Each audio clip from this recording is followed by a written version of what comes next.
Deus tem uma mensagem urgente para você. Será que você está pronto para ouvir? Você é um cristão escolhido por Deus. Então, você deve estar ciente do inimigo que está sempre à espreita, esperando para atacá-lo. O diabo sabe que você é um alvo valioso e ele usará todos os meios possíveis para destruir sua fé e sua vida. Um dos seus principais alvos é sua pureza sexual. Se ele puder corromper sua mente e seu coração com pensamentos e desejos impuros, ele terá uma porta aberta para a destruição. Sejam bem-vindos ao canal Motivado com Deus. Hoje, neste vídeo, vamos explorar os estágios ocultos da imoralidade sexual e aprender como proteger a alma da tentação. Mas antes de prosseguirmos, queremos sua participação. Peço gentilmente que apoiem o canal com um like, comentando suas experiências e insights. E, é claro, inscrevam-se e ativem o sininho para receber notificações dos nossos novos vídeos. Jó 31, verso 1, diz que ele fez um pacto com os seus olhos. Por que então eu deveria contemplar uma donzela? Muitas vezes, pensamos que as imoralidades sexuais começam no coração. Sentimos, pensamos e então agimos conforme esses pensamentos. No entanto, Jó entendia que a imoralidade sexual não começa no coração. O coração é apenas o segundo estágio. Ele sabia que tudo começa com o que se olha. Se olharmos com desejo para uma mulher, o coração começará a pensar nisso e então seremos levados ao pecado. Jó fez um pacto com seus olhos para nunca olhar lascivamente para as mulheres. Davi não pôde fazer esse tipo de pacto com seus olhos e ele caiu no pecado. Há muitos alertas sobre imoralidades sexuais na Bíblia, mas é algo que está se tornando difícil para muitas pessoas evitar. E posso garantir que os cristãos estão incluídos. Existe um sério aviso na Bíblia sobre as imoralidades sexuais. E Provérbios 6, verso 32 diz: Mas o que comete adultério com uma mulher é falto de entendimento. Aquele que o faz destrói a sua própria alma. Isso prova que nem todos os pecados são iguais. Sim, no final, todo pecado traz a morte, mas eles não são iguais. Você não pode dizer uma mentira e pecar contra o próprio corpo. Você não pode contar uma mentira e destruir sua alma. Mas a Bíblia não diz que um ladrão destrói sua alma, nem que um mentiroso destrói sua alma. Mas um adúltero, sim. Ele destrói sua própria alma. Há algo sério sobre a imoralidade sexual que acredito que nós, como humanos, não compreendemos totalmente. Provérbios 9, versos 16 a 17.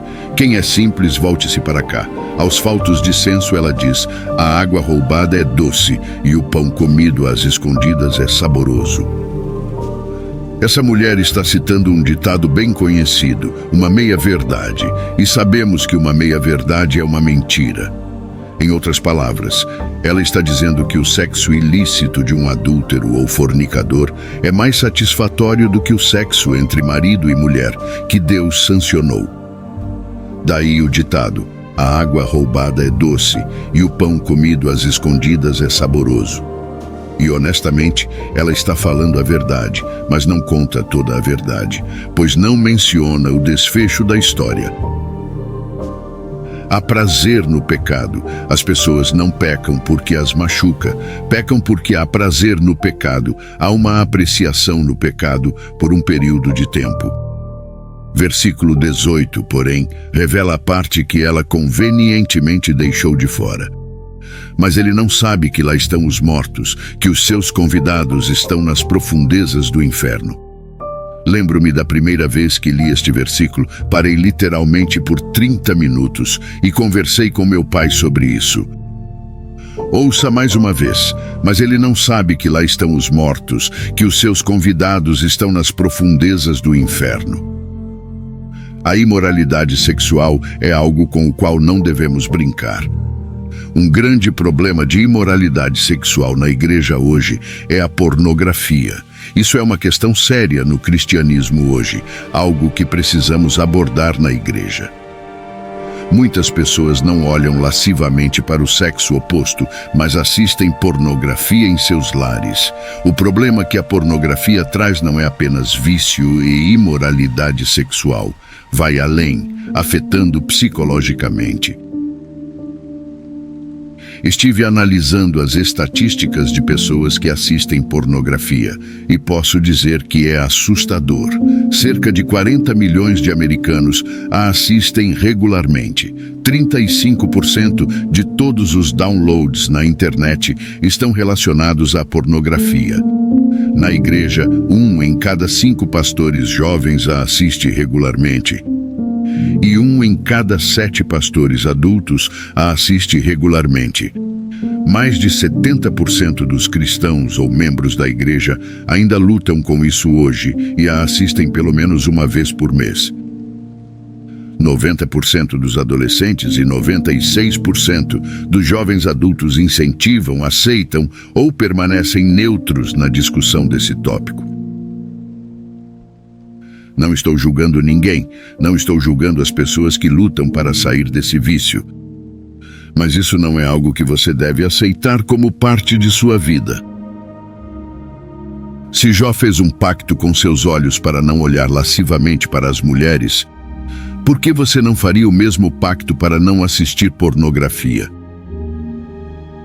Muitas pessoas nem sabem mais como se relacionar com os outros por causa desse vício. Muitas pessoas enfrentam depressão porque se odeiam por isso. Então, o que acontece no mundo invisível quando você assiste pornografia e ela se torna um vício? A verdade simples é que ela se torna uma fortaleza. E uma vez que Satanás tem uma fortaleza em sua vida, ele não a soltará facilmente. É por isso que as pessoas querem parar, mas não conseguem. 10, 20, 30 anos lutando contra o mesmo pecado, porque é uma fortaleza. 1, 2, 3 cliques e você tem acesso a outro mundo. E quanto mais tempo você passa nesse mundo, mais profunda fica essa fortaleza e mais suas garras se entrelaçam em você. Lembro-me de um jovem que veio à minha igreja pedir oração. Ele veio até mim dizendo: "Pastor, preciso de oração." Perguntei-lhe pelo quê, e ele disse que toda vez que tentava orar, as imagens dessas coisas profanas que ele assistia na internet surgiam em sua mente. Toda vez que ele orava, começava a ver essas coisas em sua mente e parava. Era como se houvesse uma parede literal entre ele e Deus. Isso até afetou seu relacionamento com Deus. Esse jovem veio até mim em lágrimas. Ele queria parar, mas não conseguia, e há muitas pessoas na mesma situação. Assim que o jovem me disse isso, pensei em Isaías 59, verso 1 e 2. Eis que a mão do Senhor não está encolhida, para que não possa salvar, nem surdo o seu ouvido, para não poder ouvir. Mas as vossas iniquidades fazem separação entre vós e o vosso Deus, e os vossos pecados esconderam o seu rosto de vós, de modo que não vos ouça. O problema com essa fortaleza é que ela introduz outras fortalezas. Quando a pornografia se torna uma fortaleza, a luxúria se torna uma fortaleza, e isso te leva a outra fortaleza, a fornicação. A fornicação, então, se transforma em adultério quando você está casado. Uma fortaleza abre a porta para mais. Este vídeo é um alerta contra a luxúria. A verdade é que a luxúria é algo que você tem que combater em todas as fases da vida. Seja aos 16 ou aos 60 anos, solteiro ou casado, a luxúria é uma batalha constante. Se deseja um futuro melhor para si mesmo, precisa lidar com a luxúria. Ela turva seu julgamento, destrói você, rompe seu lar, prejudica sua saúde, tira seu dinheiro, rouba sua alegria e o distancia de Deus. Permita que este sermão seja um aviso contra a luxúria. Fuja das fontes de tentação sexual e faça o mesmo pacto que Jó fez com seus olhos. Agora é sua vez de participar dessa conversa. Compartilhe suas reflexões nos comentários abaixo.